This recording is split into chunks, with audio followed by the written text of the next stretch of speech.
Hello, ladies and gentlemen, and I got some interesting news for you all that might be quite enticing for you. That the Republicans are headed to potentially win, and not looking too great for the Democrats. Of course, there's going to be a little bit of insanity from the Democrats, but of course, what now? Who knew that that was not going to happen? I mean, come on, it's just normal at this point that the Democrats will take any chance they get to slam or hate the Republicans for any of their own personal and hateful gain, because they're rightfully evil. But I digress. This is what I mean by the Democrats is I usually mean the Democratic politicians that technically have no soul and are darker than the part of the devil himself. So I digress. Anywho, let's get directly into this and see exactly what I am talking about. Democrats brace for the disaster with 6 days until the midterms. Poll projection shows Republicans taking 4 seats in the Senate and gaining 31 seats in the House. Oh my, that doesn't seem so well for the Democrats. Let's read on what is the great downfall of the Democratic Party and what could transpire. With just 6 days left in the November 8th midterms, polls show Republicans are enjoying a last-minute wave of voter enthusiasm that could carry them to victory in the Senate and the House of Representatives. Oh boy, yes, gotta love it. The GOP had 4 months been forecasted to take back the House, but Democrats saw hope in enough Senate races to avoid a foregone conclusion of total defeat. After Wednesday, however, that appears to have changed. Rising crime and concerns about the state of the economy, including inflation, appear to have won out as the top issues for likely voters. Well, no shit. I mean, come on. This is kind of obvious here. I mean, at the end of the day, if we're gonna start talking about, January 6th, which kind of has no real impact on really anything. And then we talk about, I don't know, abortion, which honestly does not lead to any extra money into people's wallets, be able to feed themselves and their family, or, be able to just, survive. So, when the Democrats try to push for things that really just don't make sense, and we actively see them, kind of were lying, which is being shown on Twitter that they're lying, and now that the fact that they have caused an increase into prices of the oil, well, it's just great. And by the way, our great Joe Biden is wanting to send tax the oil companies more again. Well, guess what that means? The prices are going to increase again. Good job. It's almost like they really hate people. They just don't like they just want them to live. They just want them to die. That's just what it seems to be from the Democratic Party, because everything they do is to destroy your life and ruin it and make it worse rather than helping. But that seems to be a normal trend for them. Oh well, they will probably reap what they sow. Polls have projected a discontent among Americans with how Democrats have handled both, though neither party has seemed to not be a decisive majority on public trust to stop rising crime and fix the economy. The vast majority of surveys show will voters favor the GOP to oversee them.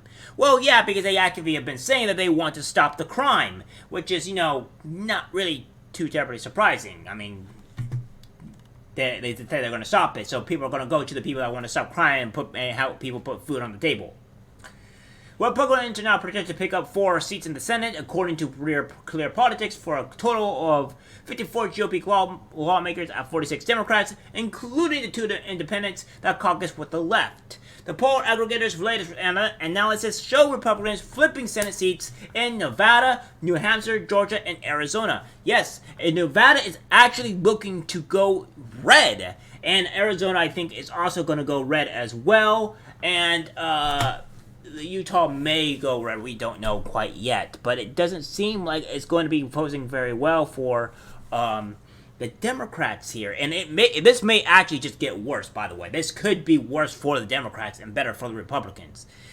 So we'll see on what entails with the next 6 or so days of what's going to happen. Democrats are not forecasted to pick up any seats according to the analysis. Pennsylvania, where Democrats were hoping to take over retiring GOP Senator Pat Toomey's seat, saw the ties turn recently against progressive populist John Fetterman in favor of Trump-backed statistician Dr. Mehmet Oz. Well, that doesn't seem very good for them. Oh, and another thing that we have probably stated before, that New York may actually get a Republican governor. So that would be completely insanity, I would say so myself, if they were able to get one. My apologies. If New York get a Republican governor. By the way, guys, I would say that the Democrats are officially dead in the water if New York gets a Republican governor. I'm sorry. If New York gets a Republican governor, the Democrats are done. There is no longer a victory path for them at that point. They are now sinking deep down the depths valves to where they desire to live in, which is the deepest pits of hell. Yeah. So, I digress. Fetterman, the state's lieutenant governor, that's not good, but had enjoyed a comfortable lead in the polls for months before this one and only debate against odds last week showed that the Democrat was struggling with auditory processing and some speech issues caused by a stroke he suffered in May.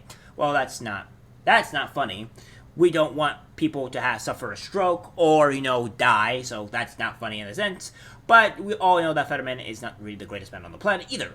And in Ohio, left-wing populist rep Tim Ryan had beaten initial expectations to run a close race to replace outgoing GOP Senator Rob Portman, but that too seemed to fade as Republican J.D. Vance surged ahead on voters' economic concerns. On the House side, Republicans are forecasted to win 228 races compared to 174 projected Democratic victories.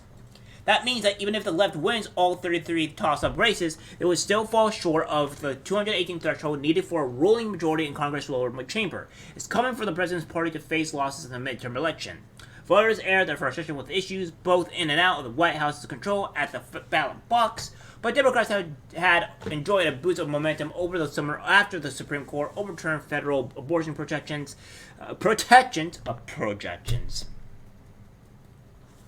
Followed by a surge of enthusiasm among their base when President Joe Biden rolled out his student debt cancellation policy, which did not seem to go too well for Biden.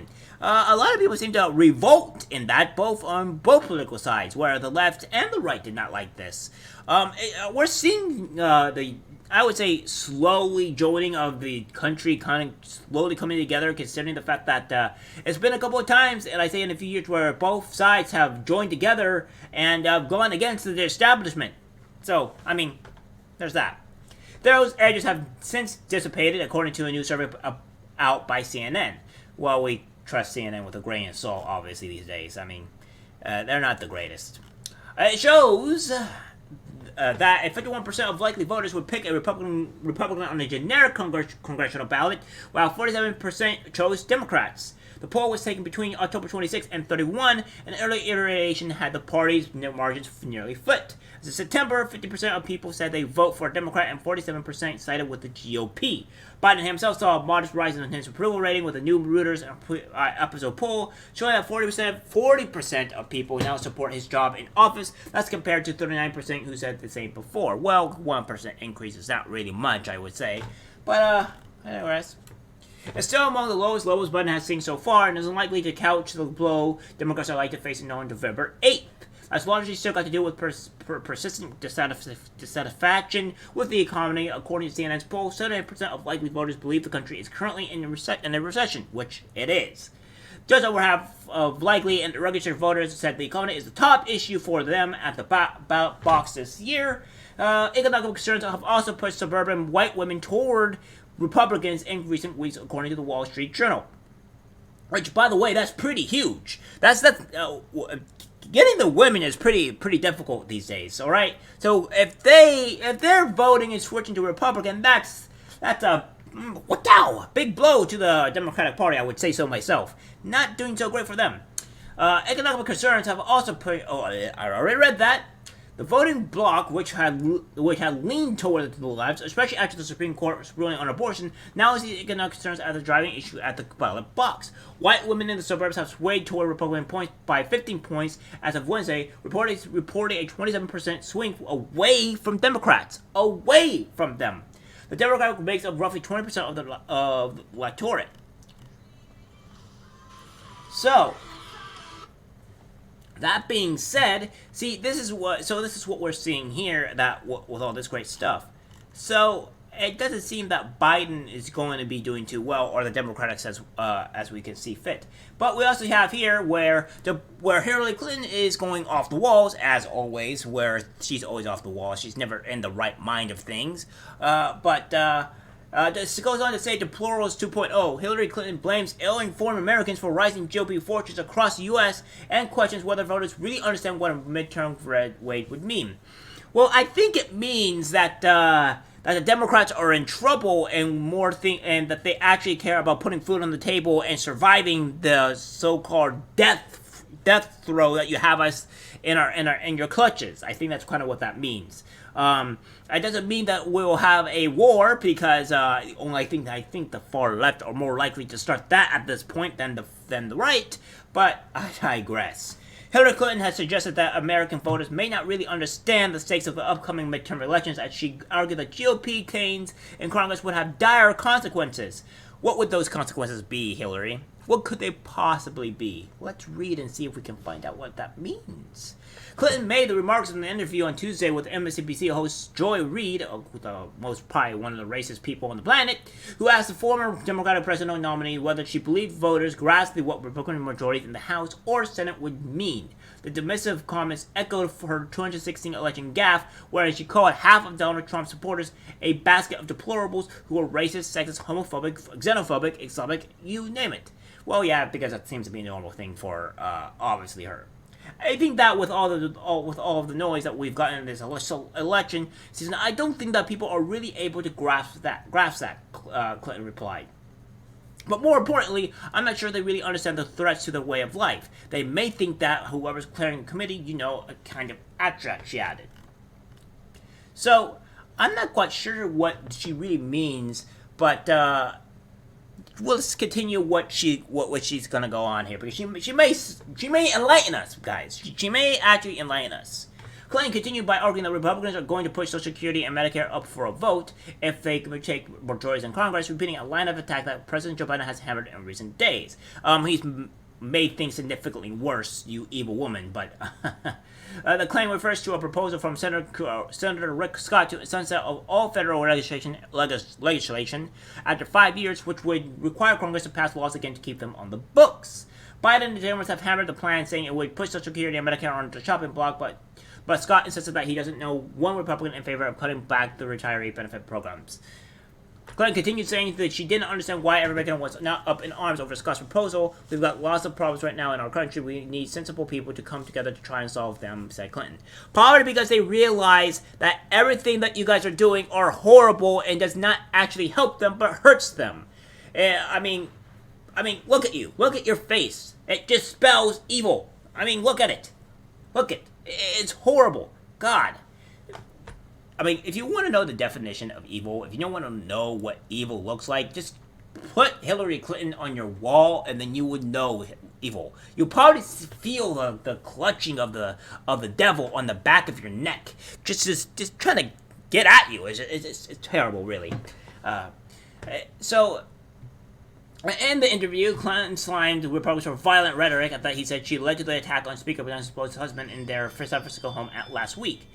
Yeah, right. Because that's obviously alleged. We don't truly know that. So, yeah, Hillary Clinton is obviously going off the walls and being completely insane, which I'm not really surprised by this. But yeah, it doesn't seem that it's going too well for them. And it also seems that the Democrats are holding a slight lead in 2022 battleground states, which is Arizona, Georgia, and Pennsylvania. I think Pennsylvania is going to be taken over by Kerry Lake, and Georgia is, we're kind of seeing what's going on there and Pennsylvania, but we'll see. This is yet to be seen, because we have also known that it may be shifting on the Republican side, so we'll see. But it's all a matter of time. I think we may be surprised at what happens here, ladies and gentlemen, and I don't think the Democrats might be in favor, but we'll see. Only time will tell. Alright guys, that's it for the video. Like, subscribe, share, and as always, take care.